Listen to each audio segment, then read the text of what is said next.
we're not so different, you and I. We certainly come from different backgrounds and as such have different stories. But where we are all alike is that we all have stories. As a matter of fact, we are all stories. One's in constant state of addition by the author of life. But my desire is not to talk at your heads, but rather to communicate to your hearts. Tonight, I wish to paint for you a picture of a life lived as a part-time ghost. By day, you are seen through by passerbys in the street. Yet by night, you are unable to walk through the walls in your way. It is this experience that I've known since the day I was born. I was born in Philadelphia, the son of 2 unmarried drug addicts. My mother abused drugs while pregnant with me, even into labor, causing complications of all kinds, most notably that I was born with 2 names. On my social security card, I was Rahsaan Brown, but on my birth certificate, I was Rahsaan Johnson, bearing the surname of a father I would never know. To make matters worse, my mother, still high after giving birth, abandoned me in the hospital. I was soon taken in by a nurse working in the neonatal ICU where I stayed, thus establishing my initial concept of normal. But I was never completely detached from my origins. I recall in an early age being told stories about how my mommy was too sick to take care of me, and I was in their new home for that reason. It was my favorite story. I would soon see it come to life at the age of 6, when I would come face to face with my birth mother for the first time. I don't have many memories of that day. I do remember she looked like me. I remember that she cried almost the entire time. I also remember that she laughed at all of my jokes, which in hindsight probably weren't all that funny. But like any good parent, she seemed simply to delight in my very existence. But that delight would be short-lived, as a veritable Cold War raged between my biological and adoptive mothers, well beyond the realm of what a 6-year-old can understand, and to great consequence. I wouldn't see my birth mother again for another 20 years. From that point on, life was as most would consider it normal. I soon found one of my life's passions in music. I joined my school band at 8 years old and developed new interests in the years that followed, such as film and creative writing.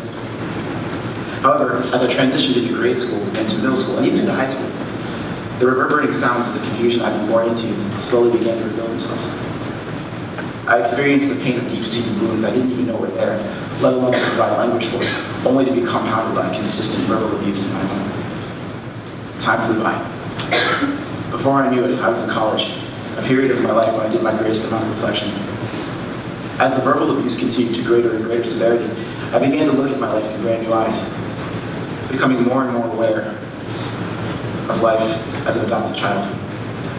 While no one can deny the blessing of a home, adopted children need constant affirmation, as would anyone born into immediate transience. Without it, you become keenly aware of what isn't yours. You begin to see bonds among biological family, and long to know that for yourself. I soon found that I too yearned for that truth about my lineage. It wasn't long after this thought that I was found by members of my biological family through social media, including my mother. While most certainly an answered prayer, it unfortunately served to exacerbate the existing struggles of my life. Tensions continued to mount in my home. I began to get the sense that the life I'd been living was false. I began to feel as though the stories I'd been told about my history were not true. That suddenly all this strain from years-old wounds and even my growing suspicions grew to be too much. I knew I had to get out. So one day, finally fed up, I chose to change my present and thereby my future.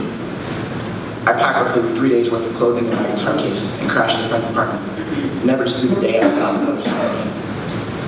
Life is still tense and full of sadness, even with relocation. I was now 24 years old, and I spent my days fighting tears as I watched my family life completely unravel. I found myself on my best friend's couch, lost with only 2 weeks separating me from abject homelessness due to a mandate from her landlord. It was then that I got a phone call that changed my life. My sister, then a resident of Altamont Springs, told me that there was an opening for a music teaching position with the Boys and Girls Club. Within a day, I was given the position over the phone, which I was later told was a first for the organization.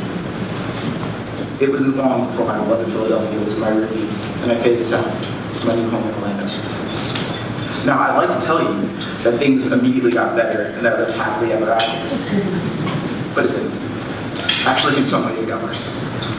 I had assumed my new role as a music teacher and was happy, and to this day it still remains the most rewarding job I've ever worked. But the position soon ended, and my identification had expired and naturally needed replacing. In the interim, I called my hometown voter registration office and had them fax down that information as a means of gaining employment, but I knew it was a temporary fix. So I went to the local DMV to rectify the situation, only there was one tiny yet colossal problem. The names on my documents did not match. My social security card said Graham, the name I'd used all my life to that point. But my birth certificate still said Johnson, my father's last name. I was then given the runaround by every government agency I went to. Getting a job became impossible. Hope began to evaporate, and the life I lived with my new wife became far more difficult. We were forced to give up our apartment and live in a cheap hotel. I found myself taking odd jobs to attempt to bring in income, such as teaching bass lessons privately, or even attempting a recording session work using what I knew best to my advantage. But efforts to change my name drew to a standstill. I continued to hold out hope, even though doing so became incredibly taxing on my mind and my heart. 1 year passed. As we were forced out of the hotel, an 8-month season of homelessness began. We started many days not knowing what would become of us by the night. We found ourselves sleeping on foreign couches and beds. At one point, we were even sleeping in a friend's car. And as if that wasn't enough, the job my wife worked soon let her go. We were lost in directions, looking for a sign of life. All that Rahsaan was going through made me feel a lot of stress. I felt like I always had to have everything together, not only emotionally, but financially, and with my own documentation. Everything that required an ID was a reminder to him that he was dependent on me, and was a reminder to me that I had better not mess up. People would always have a lot of sympathy for me, as if Rahsaan was too lazy to do what it took to help me out. I found myself now being his financial and emotional support, as well as the defender of his reputation. I often had to explain why he wasn't working, or how it wasn't his fault. People don't have a lot of grace for unemployed men, even if it's not your fault, and especially not if you're married. The expectation is that you just get it together and figure something out. Work under the table, on top of the table, all around the table. Whatever you do at the table, it better have benefits and a retirement plan. The irony is that people place identity on you based on your employment status when he needed a way to secure his identity to get employment in the first place. Without me, he would be homeless because you need an ID to get an apartment. No money, because a job was almost impossible to get. No bank account to put what money he may have because you need an ID to get a bank account. When we were homeless, Rahsaan couldn't even get in a hotel without me. He couldn't get food stamps without me, let alone travel on a plane, get a driver's license, or follow any of his dreams. Rahsaan was stuck, and I was his ticket to survival. At 22 years old, I was making $10 an hour at an art supply store. His daily life was on my shoulders, and I woke up with that weight every morning. His ID wouldn't just mean freedom for him, it would mean freedom for us. And that's when IDignity stepped in. Having been referred by a dear friend who was a social worker, my wife and I came to IDignity event late last year. I was greeted by smiles and palpable joy from people working in a wide variety of vocations and functions. Some were lawyers and others were notaries. Some took names and some simply greeted. But regardless of the many functions, they operated as one, with the goal of fixing the seemingly unfixable, to restore life back to those united by the often rough winds of circumstance. It's tough for me to put into words the love and understanding I felt that day. The seemingly immovable wall that separated me from stable life was literally nothing more than a simple error. I was shocked. A heart that had been deferred and in many ways deterred was suddenly met by a group of people determined to see resolution in life spring forth. And spring forth it did. 8 months went by before my wife received an email from IDignity saying my birth certificate, at long last, was finally changed. For the first time, all of my documents finally matched. A day later, I came to get it as well as the first state ID at birth.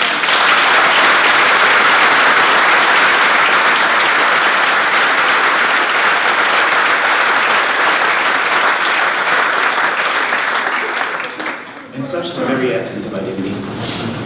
They not only restore identity, they affirm it. They create magical moments, seemingly out of thin air. They make joy and relief visceral, radically different than the distant concepts they had been to months earlier.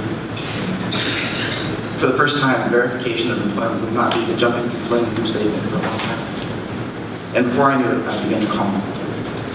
The peace that had eluded me had flooded my soul, and for the first time in years, I remember what it was to breathe. But I didn't come here tonight just to make clear how drastic and terrible my situation was. I want you to see that even in the wildest of situations, there's something good, something true that unites us all. My story is long and rather dramatic, full of stop starts and frequent meandering of commonly straight roads. But it is these same winding roads that have led me here to speak to all of you lovely people, with the hope of maybe reminding you of that main road in your life. Like all of us, when we've traveled the main road in life, we often overlook our neighbors on the side streets. They become a blur, a vast symphony of heartbeats inadvertently reduced to background music. I come to you tonight simply as a person. For though we are all born with different stories and different roads to travel, we were all born people. It is the humble opinion of this speaker that any initiative that affords people the opportunity to simply be is worth investing in. It's worth fighting for. And I am perennially grateful that IDignity fought for me. So to all of you, to my wife, and to the amazing people of IDignity, I say thank you.